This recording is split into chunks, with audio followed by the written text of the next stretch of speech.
برج اسد لیو 2025 اس سال پورے حوصلے سے آپ کو اپنے خوف اور اندیشوں کا سامنا کرنا ہوگا. اپنے آرام و سکون کو بالائے طاق رکھتے ہوئے ہمت و حوصلہ کا شعار اپنانا ہوگا. اپنی ذات سے محبت کرنا بھی سیکھ سکیں گے. مشترکہ مالی امور یعنی روپے پیسہ زمین و جائیداد سے متعلقہ امور نمایاں رہیں گے. کشیدگی جو ہے وہ اور جھنجھلاہٹ اس کا شکار آپ سال کے شروع میں ہو سکیں گے. ایک کفایت شہری اپنا کر فضول خرچے سے گریز کیجیے گا. سال کے شروع میں ذہنی طور پر اپنے آپ کو کنٹرول کیجیے گا. بہادری کا مظاہرہ کر کے اپنی ذہنی صحت کا خاص خیال رکھیے گا.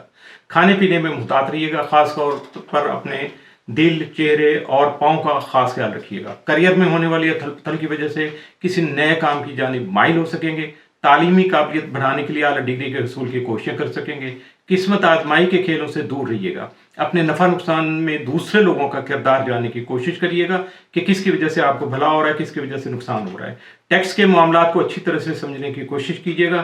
نئے دوست زندگی میں شامل ہو سکیں گے اور یہی دوستیاں جو ہیں آپ کی وہ محبت میں بھی تبدیل ہو سکتی ہیں. مخلص دوستوں کو پہچان سکیں گے. عزت نہ کرنے والوں سے اپنے آپ کو دور کر سکیں گے اور دوستوں میں غلط فہمیوں سے بچنے کے لیے اپنی ہر بات کو سوچ سمجھ کر اور واضح انداز میں دوسروں کے ساتھ شیئر کیجیے گا.